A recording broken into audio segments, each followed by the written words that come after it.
Yuk kita mulai aja. Gimana, udah siap?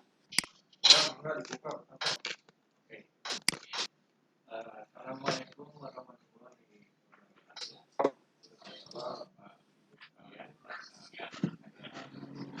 Sekalian, perkenalkan saya Alfa Handoko sebagai host.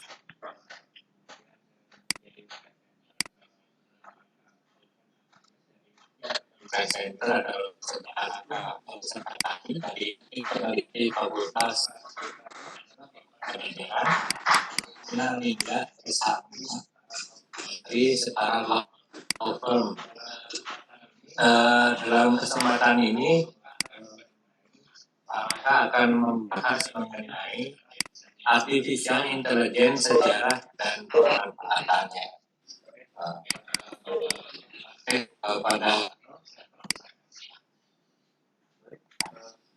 Baik, terima kasih kita tahu. Assalamualaikum warahmatullahi wabarakatuh. Biasa Putra, saya dari Star Lover. Kebetulan saya di sini sebagai moderator. Mungkin kita langsung saja mendengarkan paparan dari narasumber kita, yaitu Saudara Raka Fauzan ini mengenai artificial intelligence, sejarah dan pemanfaatannya. Seperti yang kita ketahui, saat ini kita memasuki industri 4.0, di mana perkembangan teknologi ini semakin pesat sehingga menciptakan sebuah artificial intelligence. Untuk selengkapnya bisa kita dengarkan langsung paparan dari Saudara Raka. Dipersilakan Raka, waktu dan tempatnya. Kak, buka audionya kemana? Buka audio.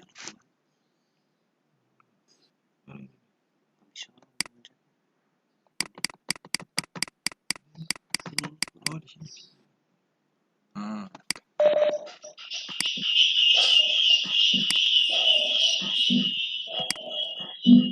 Baik, langsung kita mulai saja ya.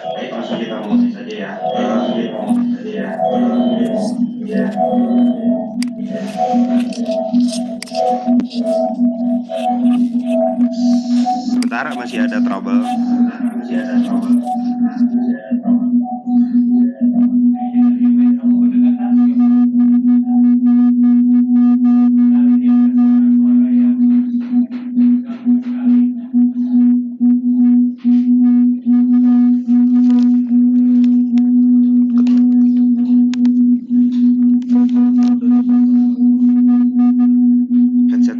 Headsetnya.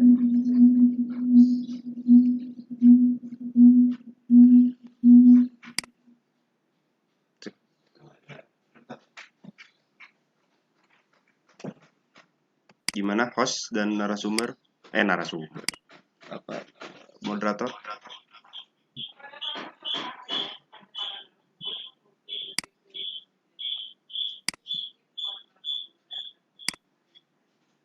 Bisa langsung dimulai ya? Oke.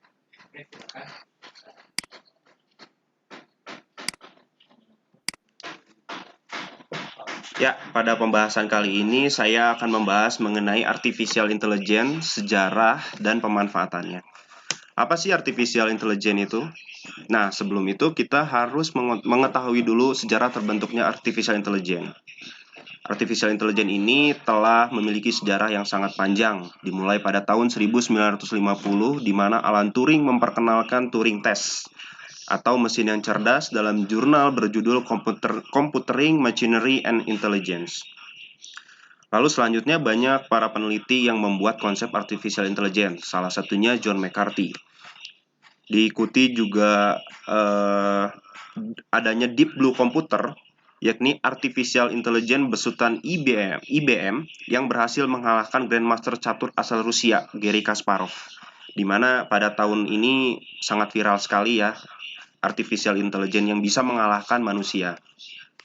Lalu selanjutnya di tahun 2010, selain kecerdasan buatan besutan IBM tadi, ada Apple. Sekarang siapa sih yang nggak tahu Apple sebagai salah satu brand terbesar di smartphone? Yang mana Apple memperkenalkan kecerdasan buatan bernama Siri dalam iPhone 4S. Nah, bagaimana sih penggunaan AI di Indonesia? Penggunaan AI di Indonesia itu telah dilakukan di berbagai sektor. Namun memang penerapan perkembangannya belum sepesat penerapan perkembangannya di negara Cina atau Amerika Serikat. Seperti salah satu contohnya teknologi chatbot. Tapi penggunaan artificial intelligence di Indonesia sudah sangat dekat sekali ya dengan kita sebagai masyarakat Indonesia, di mana kita sering menggunakan Google Maps, Waze, Siri, Vesprin. Jadi bukan barang hal yang aneh lagi penggunaan artificial intelligence di Indonesia. Nah, definisi AI tadi bisa dibaca oleh Bapak Ibu sekalian di sini.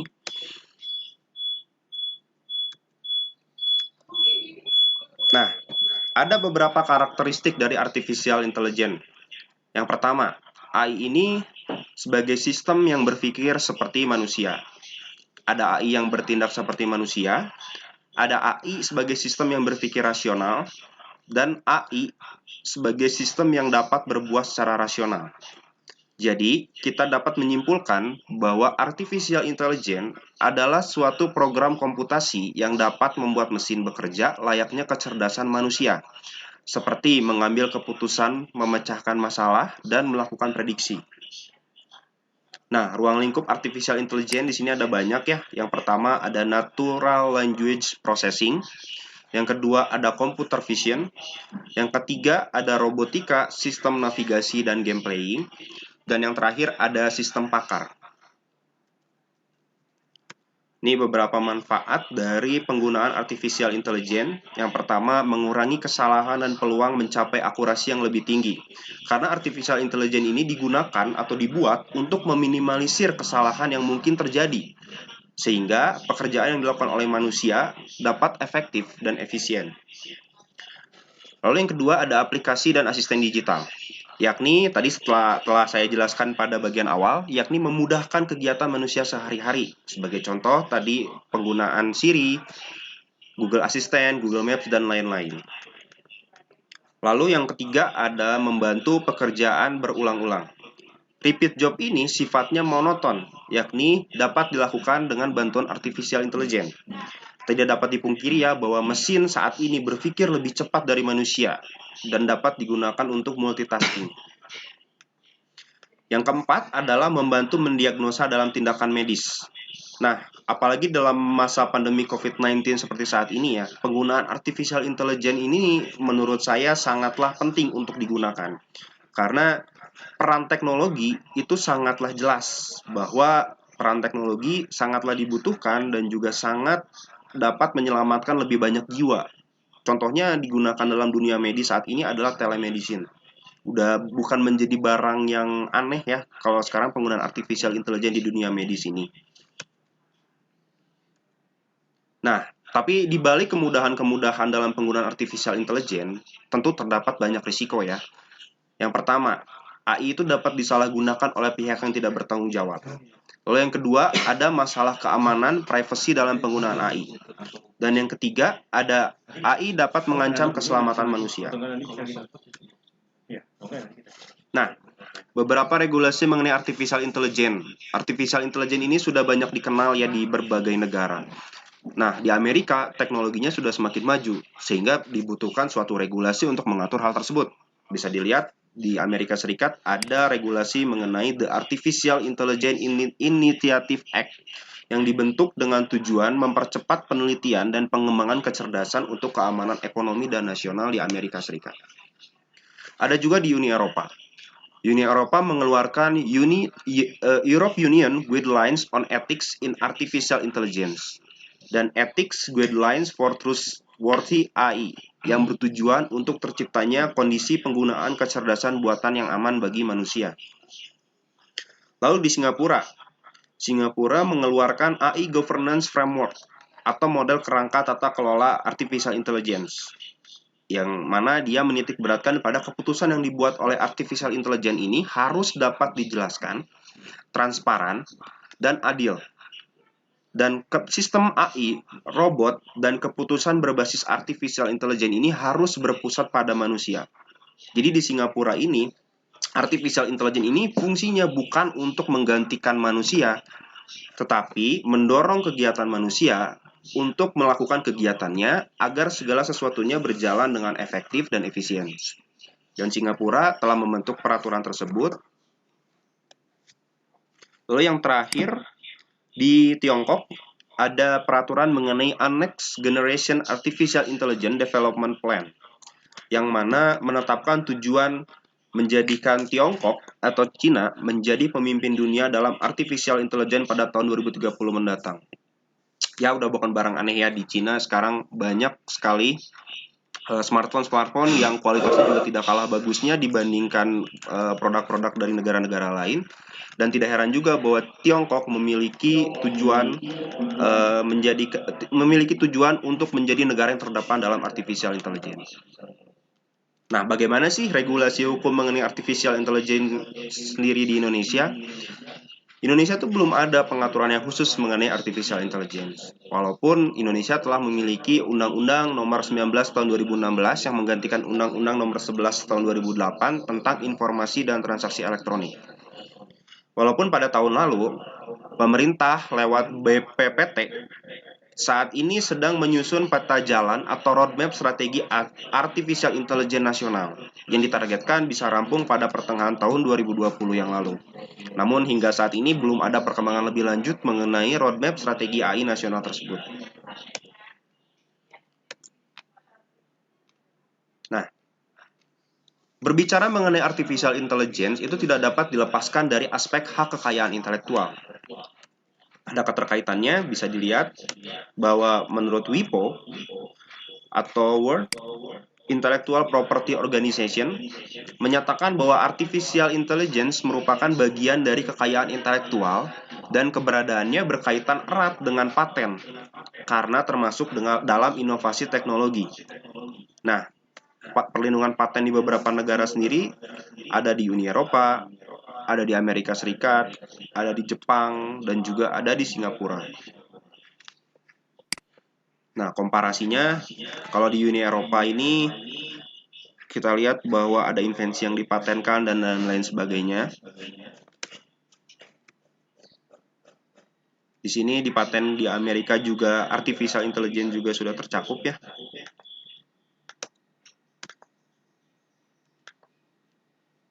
Nah, di Jepang juga, di mana Jepang melalui GPO menerbitkan case examples pertinent to artificial intelligence related technology yang berkaitan dengan bukan hanya artificial intelligence aja, melainkan juga dengan IoT, dengan 3D printing dan lain-lain sebagainya. Nah, ini juga di Singapura. Nah, Singapura itu dapat dikatakan lebih maju ya dibandingkan kita ya. Karena Singapura ini telah mengidentifikasikan artificial intelligence sebagai salah satu kunci bagi perkembangan ekonominya. Dan telah memulai untuk berinvestasi dalam ekosistem artificial intelligence yang meluas. Nih, di sini ada beberapa ketentuannya ya mengenai artificial intelligence yang berkaitan dengan hak paten di Singapura. Nah, artificial intelligence dan hak paten di Indonesia kita bisa dibedakan ya. Paten sendiri di dalam Undang-Undang Nomor 13 Tahun 2016 ini dibedakan menjadi paten biasa dan paten sederhana. Berbedanya adalah kalau paten biasa ini diberikan izinnya itu diberikan untuk invensi yang baru, mengandung inventif dan dapat diterapkan dalam industri dan dalam jangka waktu yang lebih lama daripada paten sederhana yaitu 20 tahun. Sedangkan paten sederhana ini lebih menitik beratkan pada pengembangan dari produk atau proses yang telah ada dan dapat diterapkan dalam industri.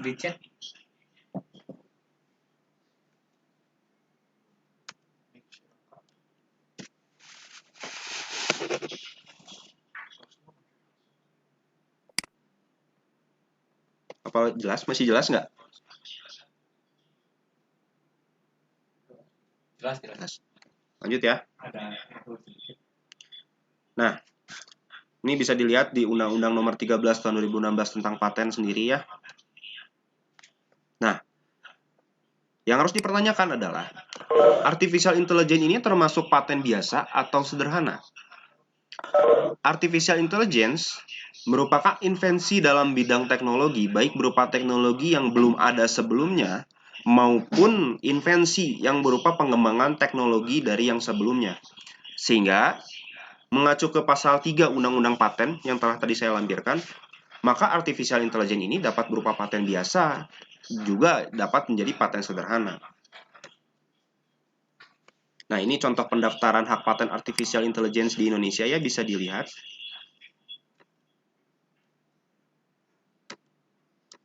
Jadi memang pada praktiknya tuh memang sudah ada gitu yang mendaftarkan artificial intelligence di Indonesia ya. Ini salah satu contohnya. Nah, ini prosedur pendaftaran hak paten. Jadi balik lagi ya, ini pendaftaran hak paten di sini sebagai info bahwa bukan hanya artificial intelligence saja yang bisa didaftarkan hak patennya, tetapi juga kalau Bapak Ibu memiliki produk atau dan lain-lain sebagainya bisa mendaftarkan hak patennya agar memiliki kekuatan hukum dan juga kuat secara hukum. Ini bisa dilihat. Nah, ini juga alur bisnis pendaftaran paten, ada paten dan paten sederhana ya. Nah, mungkin segitu ya pemaparan dari saya. Semoga pemaparan dari saya mencerahkan Bapak Ibu semua dan menambah ilmu pengetahuan mengenai artificial intelligence. Mohon maaf apabila ada salah-salah kata, dan mohon maaf tadi apabila di awal ada gangguan. Semoga pemaparan kali ini dapat memberikan manfaat yang luar biasa bagi semua pihak. Terima kasih atas perhatiannya. Assalamualaikum warahmatullahi wabarakatuh.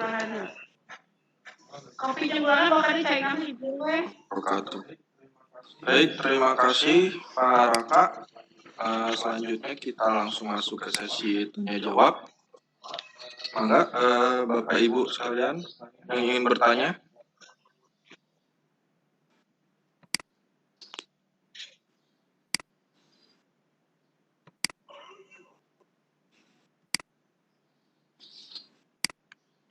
Ada yang bertanya Bapak Ibu? Khususnya terkait artificial intelligence. Ini materi sungguh menarik ya, karena lagi hangat-hangatnya di zaman sekarang. Dengan kecanggihan teknologi, banyak tenaga kerja SDM itu yang bisa dikatakan tergantikan dengan adanya artificial intelligence. Walaupun tadi saya setuju dengan Pak Raka bahwa seharusnya artificial intelligence ini membantu manusia gitu, mendorong kegiatan manusia, mempermudah kegiatan manusia, tapi bukan berarti menggantikan posisi manusia. Ini sungguh menarik materinya. Maka Bapak Ibu ada yang ingin ditanyakan?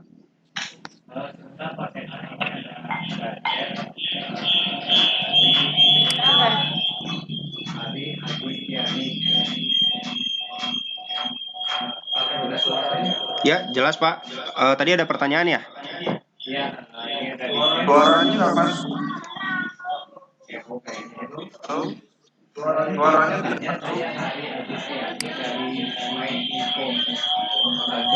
Oh nih, ada. Ini ada pertanyaan ya tadi dari Bu Hani Agustiani. Ibu ini bertanya bahwa apakah untuk artificial intelligence ini diperlukan background pendidikan coding? Ya, kalau saya menjawab sebenarnya artificial intelligence ini tidak bisa dilepaskan dari coding yang rumus-rumus itu ya. Jadi memang background pendidikan coding untuk siswa-siswi SMK di bidang IT atau mahasiswa-mahasiswi di bidang IT menurut saya sih sangat diperlukan ya background pendidikan coding. Setidaknya dasarnya terlebih dahulu gitu untuk mengetahui dibentuknya si artificial intelligence ini. Mungkin itu jawaban saya.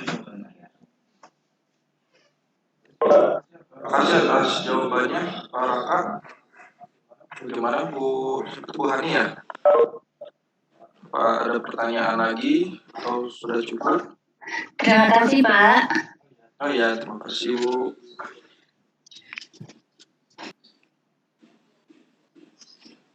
Mangga Ibu Iftika, dipersilakan. Ya terima kasih. Jadi Pak Raka, saya mau nanya nih Pak. Kan untuk AI sendiri ada nggak sih peraturan dari emang Indonesia yang emang apa sih dari negara kita yang khusus untuk bikin AI, apalagi terkait seperti yang tadi Bapak sampaikan tentang kesehatan.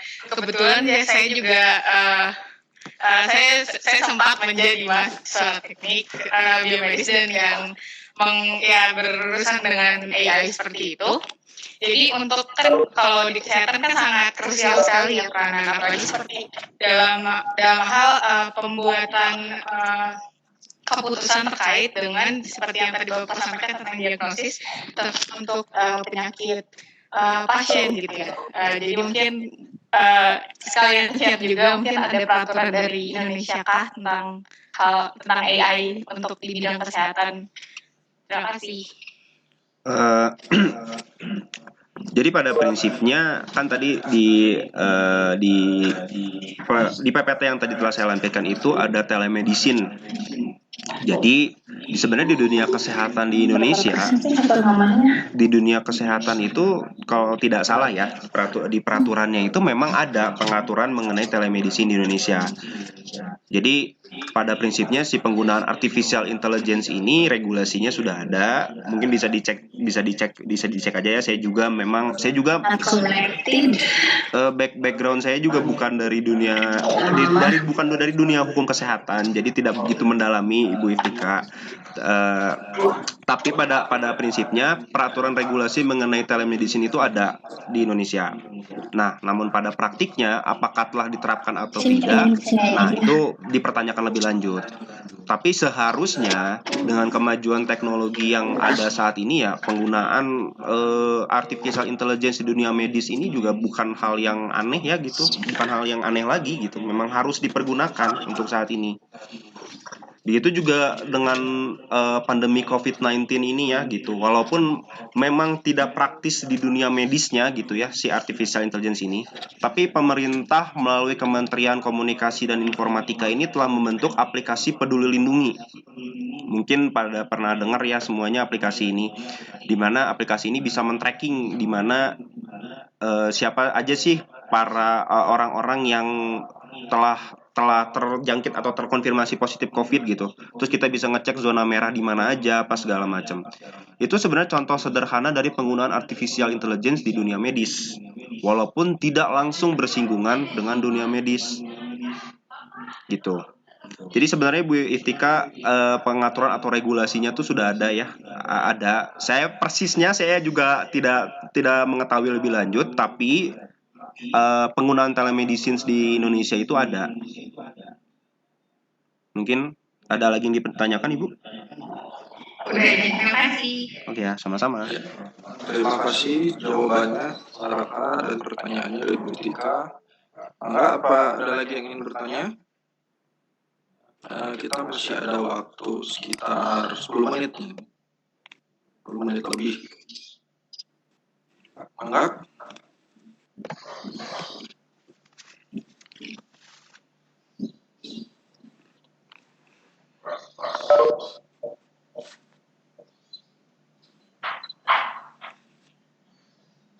Tidak ada Bapak Ibu? Mungkin Kang Sena saya mau nambahin sedikit ya mengenai penggunaan artificial intelligence ini. Ya nggak bisa dipungkiri bahwa penggunaan artificial intelligence ini udah sangat dekat sekali ya sama kita. Cuman memang yang harus diperhatikan itu adalah dari sisi keamanannya, di mana banyak sekali artificial intelligence atau aplikasi-aplikasi yang menggunakan artificial intelligence ini misalkan mengambil data privacy dari konsumennya, disebarluaskan dan lain-lain sebagainya. Tentu hal itu kan merugikan kita sebagai konsumen ya, atau kita yang menggunakan aplikasi tersebut. Jadi hal yang harus diperhatikan adalah kita harus aware gitu dengan si penggunaan aplikasi itu. Jangan kita dengan mudahnya gitu men-share data-data privacy yang kita miliki ya gitu. Karena hal itu tentunya akan berdampak panjang dan juga merugikan bagi kita sebagai pengguna. Jadi artificial intelligence itu seharusnya membantu kita untuk melaksanakan kegiatan yang kita sehari-hari, bukan malah merugikan kita sebagai konsumen. Mungkin itu Pak. Terima kasih atas pertanyaannya Saudara Raka. Jadi Bapak Ibu tidak ada yang ingin bertanya lagi. Apabila tidak ada, mungkin kita tutup saja. Dan saya ingin mengambil kesimpulan terkait dari hasil paparan kakak tadi. Jadi emang betul sekali ya, dengan adanya artificial intelligence ini di satu sisi emang sangat menguntungkan untuk manusia gitu, karena dengan adanya kecerdasan buatan sangat membantu kegiatan sehari-hari manusia. Namun di sisi lain juga kita tidak bisa abaikan dari dampak-dampak negatifnya, sehingga menimbulkan tantangan-tantangan baru. Nah, di sini kita sebagai manusia jangan sampai kalah berkreasi. Di sinilah kita berlomba-lomba waktunya untuk saling berkreasi, menimbulkan hal-hal yang baru, menciptakan hal-hal yang baru untuk menyelamatkan kehidupan kita juga gitu dengan adanya artificial intelligence. Mungkin itu kesimpulan yang dari saya ambil dari hasil paparan saudara Raka. Mungkin selanjutnya saya kembalikan kepada host. Mungkin saya sebagai moderator sampai di sini. Terima kasih sekali lagi Bapak Ibu atas partisipasinya. Assalamualaikum warahmatullahi wabarakatuh. Silakan Pak Tato. Terima kasih. Itu suaranya si Bapak Tato.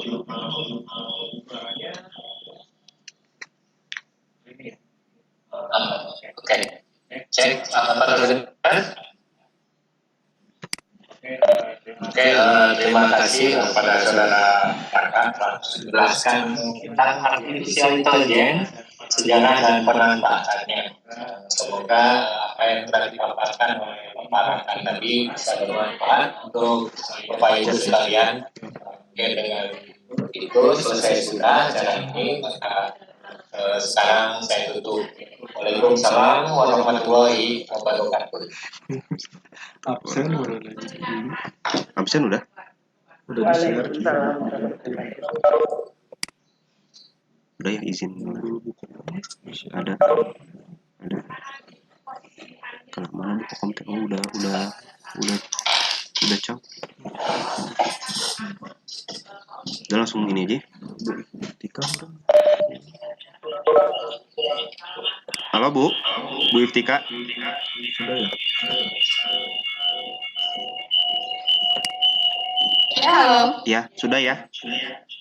Iya, baik. Ya, Mari. izin live ya Bu. Terima kasih Bapak. Ya, Keren sama-sama Ibu. penjelasannya. Makasih.